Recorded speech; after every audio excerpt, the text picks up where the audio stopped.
When you think of the history of women's empowerment in the United States, you might not often think of South Dakota in the late 1800s. But when the Dakota Territory's legislature expanded the right to get a divorce, women from across the country flocked to Sioux Falls to rid themselves of their husbands and find a liberation that they couldn't find anywhere else. Writer April White tells their stories in her new book, The Divorce Colony, How Women Revolutionized Marriage and Found Freedom on the American Frontier. Welcome to the show, April. Thank you, Lindsay. So give us a little background here. What was the situation like for a woman who might have wanted to get a divorce in the late 1800s, and why South Dakota offered relief? In the late 1800s, you had these wildly different divorce laws in different states. So in some places, like, for instance, South Carolina, you couldn't get a divorce at all. You had almost as strict laws in New York where you could only get a divorce with proof of adultery. And so women who could not get a divorce under the laws of their states went someplace with more permissive laws. And South Dakota had some of the most permissive laws in the country and the shortest residency requirements. They would have to go and live there for 3 months in the early 1890s in order to be able to file a divorce suit. And even in cases of abuse or abandonment, there were no grounds for divorce for women or men?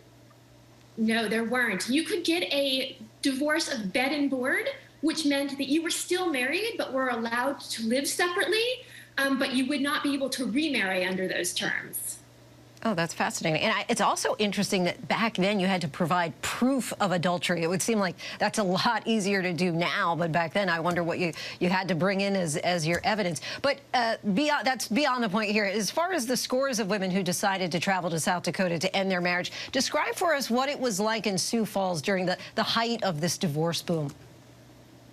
Sure. So you saw East Coast socialites. These were largely wealthy white women who had the wherewithal and the means to do this. And they would take what was essentially a 4-day journey from the East Coast to Sioux Falls. And many of them lived at the Cataract House Hotel, which was the nicest hotel for hundreds of miles. And they really lived lives of leisure there because there was nothing else for them to be doing. It made them not particularly popular with the people in Sioux Falls, except that they did like the money that these women were bringing in. I can imagine. And tell us about Maggie Carey in particular, a young relative of the famed Astor family who'd married a European baron. Why is her story so important? Yeah, so Maggie married Baron de Stewers, who was a Dutch diplomat. She got her title, which was very fashionable at that time.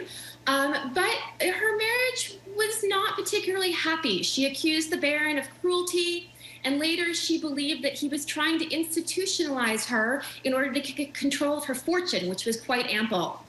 So one night she fled from Paris, where she was living with her husband and her children, and eventually made her way to Sioux Falls. What makes her story so important is that it really sparks national attention to what's going on in Sioux Falls. Because she was so prominent, all the newspapers just turn the spotlight on the city, and it also sparks the backlash against what was going on there and sets up a war around divorce. And what about the role of husbands in all of this? Were they able to oppose a divorce? Yeah, so you could oppose your divorce. Most people who went to Sioux Falls liked the distance because the spouse would not follow, but you could absolutely put up a defense, and we saw some public trials in this era where a husband took on wife.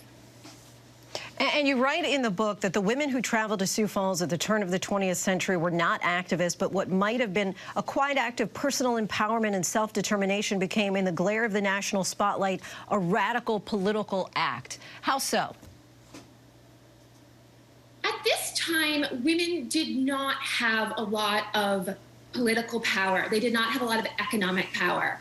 But these women, in taking this extreme step to take agency over their own lives, forced the issue of divorce into the courts, into the legislature, all the way up to the White House and the Supreme Court. So simply by making this very personal decision, they made things change in rooms where they were not yet given access.